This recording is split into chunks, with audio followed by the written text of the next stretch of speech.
Tadi sudah saya jelaskan seluruh regulasi jaminan produk halal di Indonesia, maka kalau kita pahami dari isi semua regulasi itu, saya akan jelaskan bagaimana jenis layanan sertifikasi halal di Indonesia. Jenis layanan sertifikasi halal di Indonesia itu ada dua. Biasa yang kita sebut jalur reguler, ya.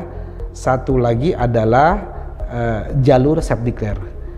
Jalur reguler ini adalah UMK yang memiliki bahannya titik kritis, ya, produknya ada bersentuhan dengan bahan daging, ya, bahan sembelihan, ya, itu dia masuk jalur reguler. Atau yang bisa juga masuk jalur reguler ini yang kedua adalah pelaku usaha menengah. Yang ketiga adalah pelaku usaha besar. Yang keempat adalah pelaku usaha luar negeri, ya. Itu yang masuk jalur kategori reguler. Kalau yang kategori self declare ini biasa kalau disebut di dalam regulasi itu adalah kewajiban bersertifikat halal pelaku usaha UMK melalui pernyataan pelaku usaha, atau kalau di Perpu yang terbaru ini namanya adalah pernyataan halal pelaku usaha. Ini yang masuk dalam kategori self declare. Nah, para pendamping memasuki jenis layanannya itu hanya satu. Dia hanya pada jalur self declare, jalur yang tadi pelaku usaha dengan pernyataan pelaku usaha, bukan yang reguler. Kalau yang reguler itu namanya bukan pendamping, dia yang menangani adalah auditor halal. Untuk pendamping itu dia masuk dalam rumpun layanan sertifikasi halal yang self declare.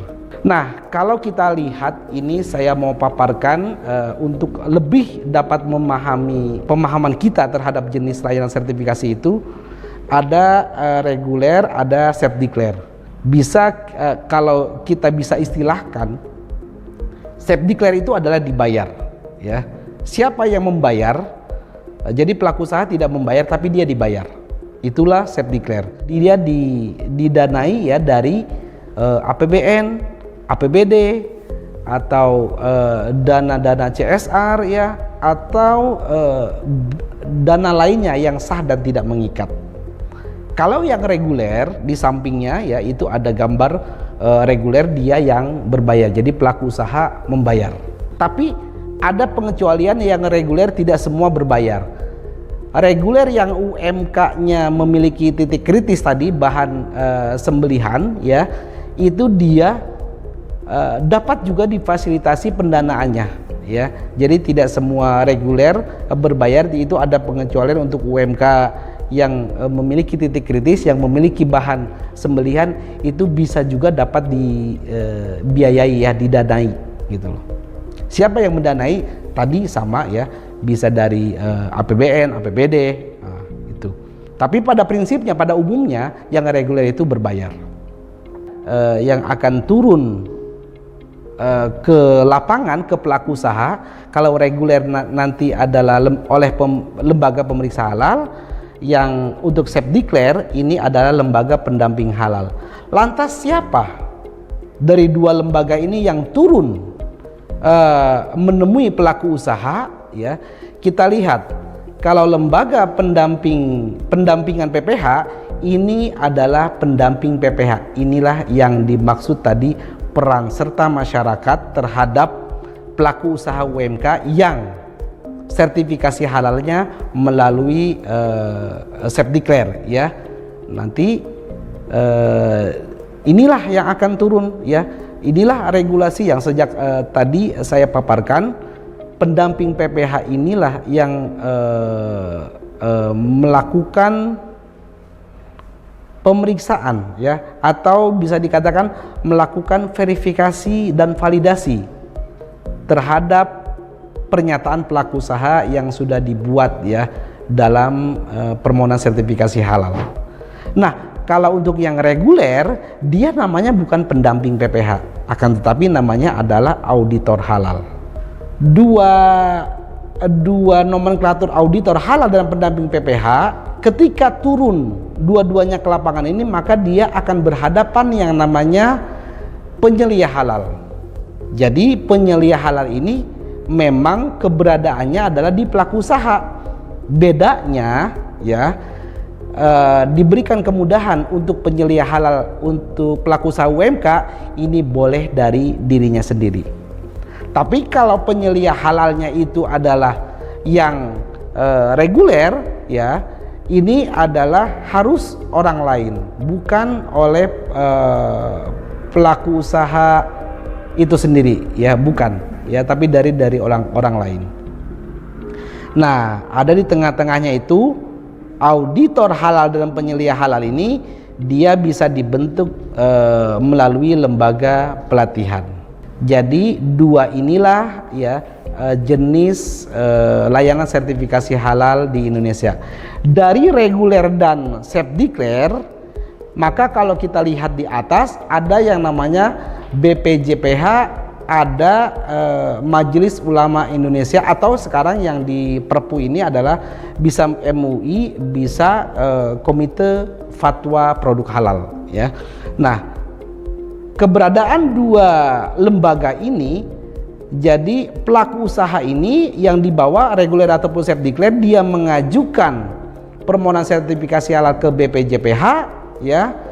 Hasil pemeriksaan ataupun hasil pendampingan ini nanti akan difatwakan oleh lembaga pemberi fatwa tadi ya, fatwa bisa MUI atau komite. Hasilnya itu dikembalikan ke PBCPH untuk diterbitkan sertifikat halal. Nah, kalau kita bisa resum dalam bentuk bagan, ini ada tiga unsur utama ya. Ada BPJPH ya, ada LP3H tadi yang turun melakukan verifikasi dan validasi, kemudian ini ada MUI atau Komite Fatwa Produk Halal ya. Tiga aktor inilah yang sangat inti dalam penyelenggaraan sertifikasi halal ya, khususnya adalah ini untuk self declare. Kalau tadi kita sudah bicara mengenai dua jenis layanan sertifikasi halal, ada self declare, ada reguler. Sekarang kita akan masuk pada posisi di mana sih ketentuan-ketentuan pelaku usaha itu bisa mengajukan melalui jalur self declare. Ada satu hal yang harus kita pahami apabila pelaku usaha mau mengajukan sertifikasi halal melalui jalur self declare ini, dia harus dilakukan berdasarkan standar halal yang ditetapkan oleh BPJPH. Lantas pertanyaan selanjutnya adalah, apa sih standar halal yang ditetapkan oleh BPJPH?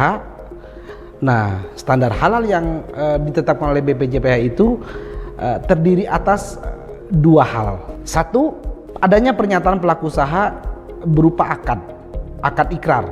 Nah, akad ikrar itu isinya adalah tentang kehalalan produk dan bahan yang digunakan dan proses produk halalnya seperti apa. Nah, akad ikrar ada dua isinya. Yang kedua adalah standarnya harus adanya pendampingan PPH. Nah, pendampingan PPH inilah yang sangat menentukan ya pelaku usaha UMK ini bisa lolos atau tidak sertifikasi halalnya. Kemudian siapa yang dapat melakukan pendampingan PPH? Pendampingan PPH ini dilakukan oleh ormas Islam ya, atau lembaga keagamaan Islam yang berbadan hukum, atau juga perguruan tinggi. Tiga lembaga ini dia yang akan memiliki petugas yang akan turun yang namanya pendamping PPH. Sudah juga tadi banyak saya ulas ya. Ini pendamping PPH yang akan turun ke lapangan menemui pelaku usaha ya, untuk mengecek akad ikrarnya pelaku usaha, dilihat ya secara langsung oleh pendamping PPH. Lembaga pendamping PPH ini dialah nanti yang akan menunjuk pendamping PPH yang akan turun ke pelaku usaha ya. Lantas siapa saja yang bisa menjadi pendamping PPH ya? Karena ini unsurnya adalah dari masyarakat, dapat ditunjuk sebagai pendamping PPH. Ini adalah akibat dari kemudahan Undang-Undang Cipta Kerja ya. Ini merupakan peluang usaha juga, peluang kerja baru ya bagi masyarakat ya dalam sertifikasi halal. Siapa saja yang dapat menjadi pendamping? Satu adalah warga negara Indonesia, dua dia beragama Islam, tiga memiliki wawasan luas dan memahami tentang kehalalan produk ya. Yang terakhir adalah dia memiliki sertifikat pelatihan pendamping. Syarat yang terakhir ini adalah dia memiliki sertifikat pelatihan pendamping. Kalau ada masyarakat kita yang ingin ikut pelatihan, siapa yang bisa melakukan pelatihan pendamping? Yang dapat melakukan pelatihan pendamping itu adalah satu, bisa Badan Penyelenggara Jaminan Produk Halal BPJPH. Dua, bisa juga dilakukan oleh ormas Islam atau lembaga keagamaan Islam ya, atau perguruan tinggi, atau juga bisa instansi pemerintah atau badan usaha. Inilah yang boleh melakukan pelatihan pendamping PPH. Bagaimana dia melakukan pelatihan? Maka satu ya, standar kurikulumnya, materinya, tenaga pengajarnya itu harus sesuai ya dengan apa yang ditetapkan oleh kepala badan. Jadi tidak bisa lepas begitu saja kalau mau melakukan pelatihan. Tiga unsur ini harus sesuai kurikulumnya, materinya, dan tenaga pengajarnya. Lantas ya, apabila nanti sudah dilakukan pelatihan kemudian lulus ya, maka lembaga yang melakukan pelatihan tadi dia menerbitkan sertifikat tanda kelulusan ya. Itu kira-kira proses bagaimana kalau ingin menjadi pendamping. Dia apa syaratnya, kemudian mau dapat sertifikat melalui mekanisme apa tadi yang pelatihan.